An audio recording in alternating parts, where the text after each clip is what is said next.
Hello guys and welcome back to a new video. Today I am going to talk about my favorite formation in FUT Champions, the formation that made me qualify for the FIWC regional finals. It's about the 4-2-3-1 wide formation.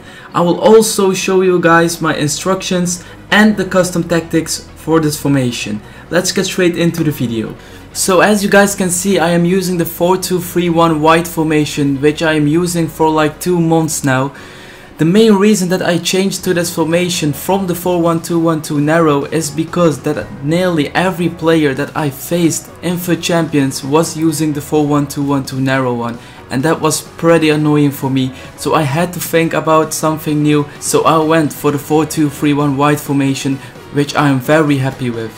So starting with the instructions, it is very important that your fullbacks are always staying back while attacking, because you have got already 4 attacking players up front. So if your fullbacks are also coming up front, you would be catched easily with the counter attack from your opponent. So make sure to let them stay back while attacking.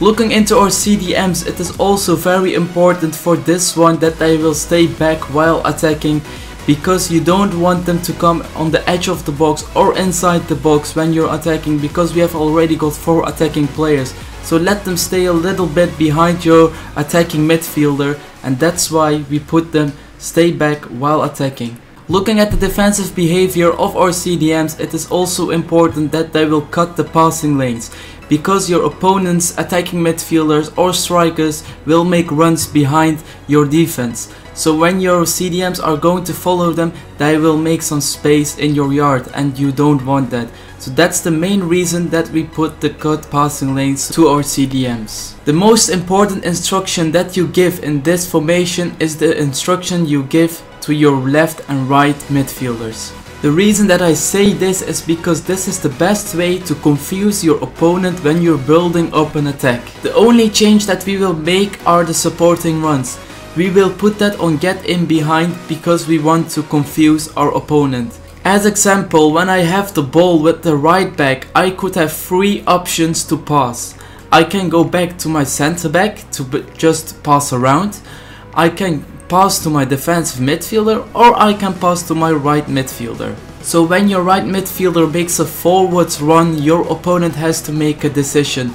Or he will just run with your right midfielder and make space to pass to your defensive midfielder, or he will just mark your defensive midfielder, so you would have many space to pass to your right midfielder, who can create some big chances. Looking into our attacking midfielder, it is important that he will have a high stamina, because he will make defensive and attacking runs. The only change that we will make for this player is the support on crosses. We will put that on the stay on edge of box for crosses. The main reason that we do that is because when you're coming from the sides, you want to have a target man on the edge of the box. This player can take a long shot for you, or you will pass into your striker, who will finish the job. The last player that we are going to give an instruction in this formation is our striker. We will have 2 changes for this player. We will change his attacking runs, which we will put on get in behind, and we will change the defensive pressing, which we will put on press back line to force your opponent to build up an attack. Looking into our custom tactics, we are starting with the speed build up play.